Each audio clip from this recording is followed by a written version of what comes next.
जय हिंद दोस्तों, स्वागत है आपका एक महत्वपूर्ण वीडियो में। 8th पे कमीशन को लेकर के अलग अलग न्यूज़पेपरों के माध्यम से आए दिन समाचार छपते रहते हैं। तो इसी क्रम में आप देख सकते हैं द हिंदू का न्यूज है, allowance 8th pay commission soon, trade unions tell finance minister. यानी कि जो ट्रेड यूनियंस हैं उन्होंने फाइनेंस मिनिस्टर से कहा है कि वहाँ 8th पे कमीशन का जल्द घोषणा करें। अब यहाँ पर अलग अलग न्यूज़पेपर के माध्यम से आप इस खबर को यहाँ पर देख सकते हैं, जिसमें कि जितने भी मजदूर संगठन हैं उनके जो चीफ है उन्होंने फाइनेंस मिनिस्टर से 8th पे कमीशन लागू करने की मांग उनके द्वारा की गई है। यहाँ पर आप दूसरे न्यूज़ के माध्यम से समाचार देख सकते हैं। क्या बजट में 8th पे कमीशन का होगा ऐलान, वित्त मंत्री से श्रमिक संगठनों ने रखी मांग। तो बजट जो कि 1 फरवरी को जो है अलाउंस किया जाएगा, उससे पहले वित्त मंत्री सीतारमण ने जितने भी श्रमिक संगठन हैं उनसे यहाँ पर मुलाकात की और उसके लिए श्रमिक संगठनों ने अपनी तरफ से यहाँ पर मांग रखी। वित्त मंत्री सीतारमण 1 फरवरी को आम बजट संसद में पेश करेगी। इसी बीच उद्योग निकाय से लेकर के श्रमिक संगठनों की बैठक वित्त मंत्री के साथ हो रही है। इसमें हर संगठन अपनी ओर से मांग रख रखा है। इसी कड़ी में श्रमिक संगठनों ने वित्त वर्ष 2025-26 की बजट में ईपीएफओ के तहत मिलने वाली न्यूनतम पेंशन को 5 गुना करने की मांग की। अभी जो न्यूनतम पेंशन 1000 है उसको यहाँ पर 5000 करने की मांग की। उसके अलावा 8वें वेतन आयोग यानी कि 8th पे कमीशन गठन करने की बात उनके द्वारा कही गई है। और दूसरी बात कि अत्यधिक जो अमीर लोग हैं उन पर अधिक कर लगाने की उनके द्वारा मांग की गई। अगली जो यहाँ पे मांग थी कि आयकर छूट की सीमा को 10 लाख करने की मांग उनके द्वारा की गई है।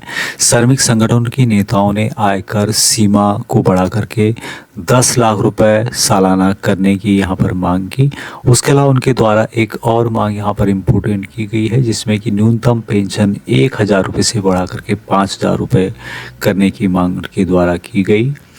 भारतीय मजदूर संगठन सचिव पवन कुमार ने कहा कि कर्मचारी पेंशन योजना 1995 के तहत दिए न्यूनतम पेंशन को पहले 1000 रुपये प्रतिमाह से बढ़ा करके अब 5000 रुपये प्रतिमाह किया जाना चाहिए और फिर इसमें बीट यानी कि वेरिएबल डीएनएस अलाउंस, परिवर्तनीय महंगाई भत्ता जो भी है इसमें उसको जोड़ा जाना चाहिए। उन्होंने यहाँ भी सुझाव दिया कि आयकर छूट की जो सीमा है उसे बढ़ा करके 10 लाख रुपए किए जाने की मांग उनके द्वारा की गई।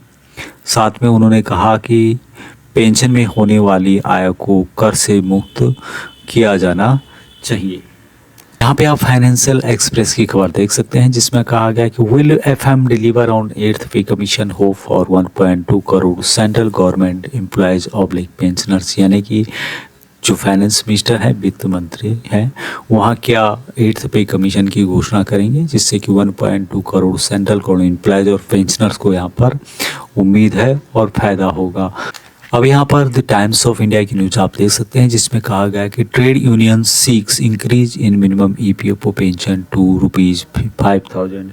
यानी कि जो ट्रेड यूनियंस हैं वहाँ चाहते हैं कि जो ईपीएफओ पेंशन है वहाँ 1000 से बढ़ा करके कम से कम 5000 रुपये किया जाना चाहिए। तो इसी संबंध में अलग अलग टाइप के न्यूज़ आपको इसके संबंध में देखने को मिलेंगे, जिसमें कि 8th पे कमीशन के बारे में यहाँ पर जिक्र की गई है कि 8th पे कमीशन लागू किया जाए। लाखों सरकारी कर्मचारियों को सैलरी बढ़ने का इंतजार, क्या बजट 2025 में होगा, 8वें वेतन आयोग का ऐलान, जनसंता की ये खबर है। उसी तरह से यहाँ पर 1 फरवरी 2025 को जो 2025-26 का बजट पेश होगा, उसमें उम्मीद है सभी पेंशनर्स को और गवर्नमेंट एम्प्लॉयज़ को कि क्या 8th पे कमीशन की घोषणा होगी या नहीं होगी। उम्मीद है कि इस पर सरकार कार्रवाई करेगी।